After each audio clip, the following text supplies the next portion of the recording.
Hello and welcome back to the channel. We have a very, very large trade here in the NLL today, which has me, as a Rock fan, very excited for this upcoming season.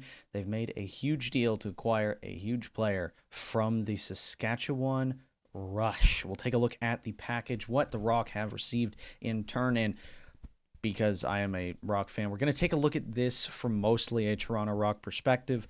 In this video, we'll also cover a couple more big free agent signings that have happened in the past couple days since I put out that last video. So if you want to stay up to date on everything happening in the offseason and hear my reaction to all the trades and deals that go down throughout the league, hit that subscribe button to stay tuned for more NLL content from the past, present, and future. And we'll take a look at the future here for just a moment as the Toronto Rock trade Zach Manns, Adam J, and a first round pick for Mark Matthews to the Saskatchewan Rush. I very much like this deal. This is going to be a really interesting one to see how it plays out, because I'm not sure how Matthews is going to fit in the lineup. He's almost a 100-point producer. We saw him get 25 goals, 73 assists. I did not realize he had that many points this past season for the Rush, but he was phenomenal, feeding church all season, and now he'll be paired up with two elite goal scorers in Corey Small and Tom Schreiber on this Rock team. That is going to be an incredible duo to watch, of Matthews on that left side, replacing effectively Zach Manns, adding Adam J in there as a sweetener, which we'll get to in a minute, because I think could be a very interesting addition for the depth on this Rush defense.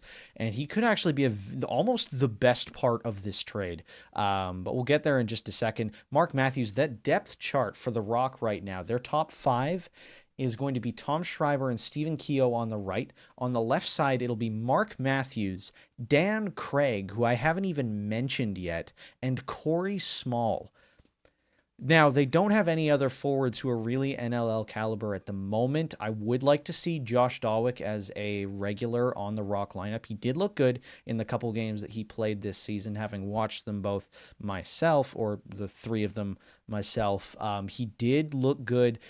To the eye, had, I think, a goal per game in his 3 games in the lineup. And I think with an elevated role now with Dawson retiring, Dawick could be a very good addition on that right side as well. I'd like to see one other pickup to kind of get an extra man in there just in case. I know Rogers can play up, but man, Matthews, Schreiber, and Dan Craig, and I'm not even mentioning Corey Small just yet. That is a deep forward group, and that is going to be very, very exciting. For the return, though, for the Rush, Zach Manns, a player who just kind of didn't work out in Toronto, a really high draft pick, and he's been fine, just has kind of fallen into a depth role. He's, as my dad would put it, one of the hardest working players on the field that just never seems to have luck go his way. He just always works so hard to get these good shots, and you can tell he's very physical and puts a lot of effort into everything, but it doesn't end up going his way most of the time. And we'll see if the change of scenery in Saskatchewan is going to help him kind of improve that game. I think it very well could. And I think he's definitely got a lot of potential to take a boost and be a consistent 50 to 60 point scorer in this league, but he just has to work out some of the kinks in getting his plays to be more effective overall. But I think the Rush has a gem in the making, possibly, with Zach Manns, because he definitely has the work ethic. It'll just be if he puts it into motion. Adam J, though, this is really interesting. I did not notice how absurd his defensive stats were this year. Only at 3 points. Doesn't really matter when you're a defenseman. 53 loose balls, which is really good. But the best part is 15 caused turnovers this year to only 1 turnover.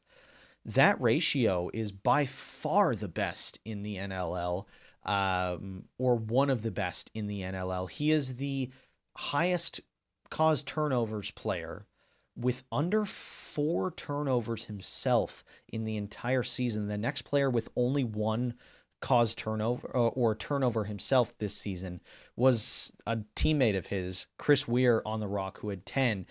And then after that, It's Jackson Reed on the Albany Firewolves with 5 caused turnovers and only 1 turnover himself. I think he only played in about 12 games this past season as well. Only played in 7, actually, and was also a forward. So these two players, I think, are going to be very good. And I think making a little bit of space in the lineup on the Rock side of things for Chris Weir to stay in that lineup as a very good defensive defenseman, and also making room a little bit for Phil Metzuka to stay in that lineup as well. Not necessarily a bad idea. Jay moving out of this lineup is going to be a big loss. We know Adam Sugar Jay has been a very good, solid defensive defenseman for the Rock for his whole tenure here, and has become kind of very much part of the depth of this Rock team. We've seen guys like Josh Jubenville kind of step up into those roles as of late, and I think Adam J is one of those guys that can kind of be replaceable considering our defensive depth. I mean, he's great, and he's going to be a fantastic addition and a veteran at this point presence in that Rush locker room as well. So I think that's going to be a big boost for them.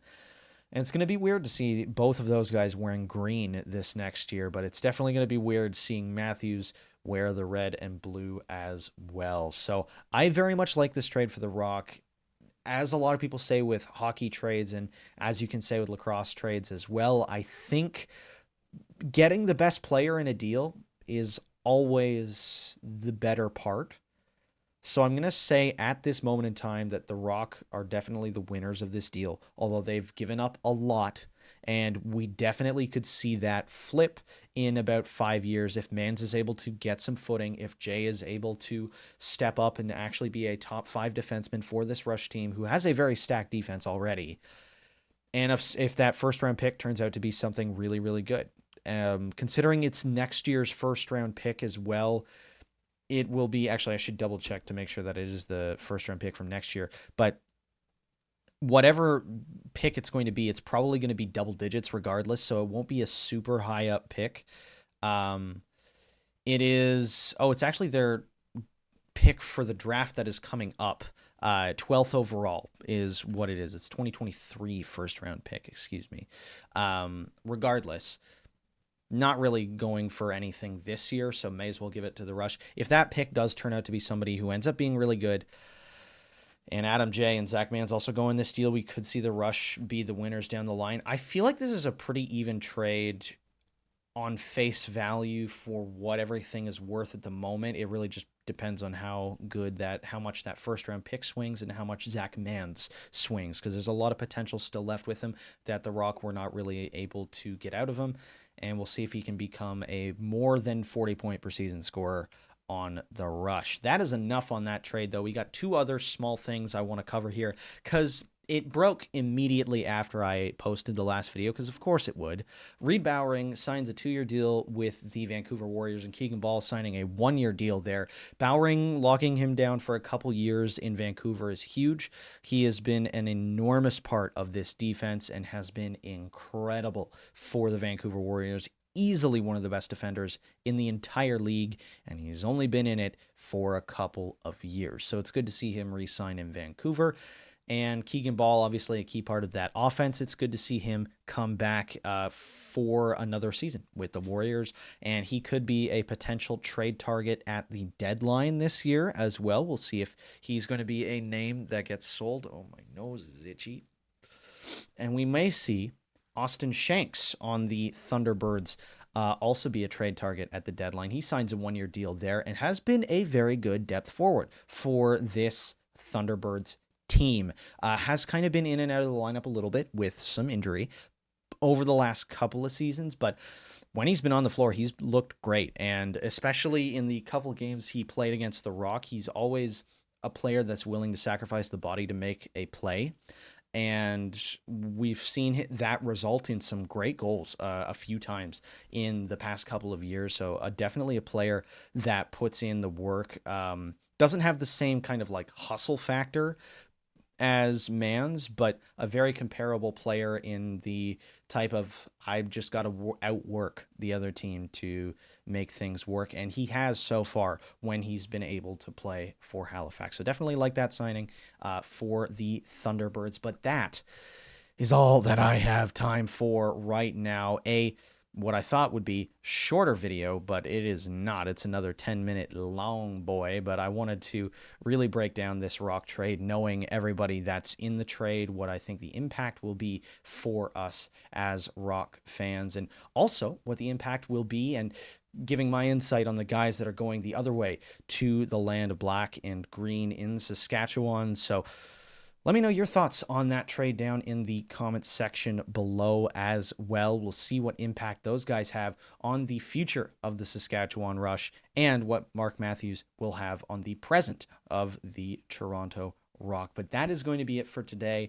I am Colin Doyle, as always. Not the Colin Doyle, just a Colin Doyle with a lifelong passion for the past, present, and future of lacrosse. So we hope you enjoyed this video, and we'll see you on Saturday for our regularly scheduled programming of another history video. So keep an eye out for that. Thank you all for watching. We'll see you later.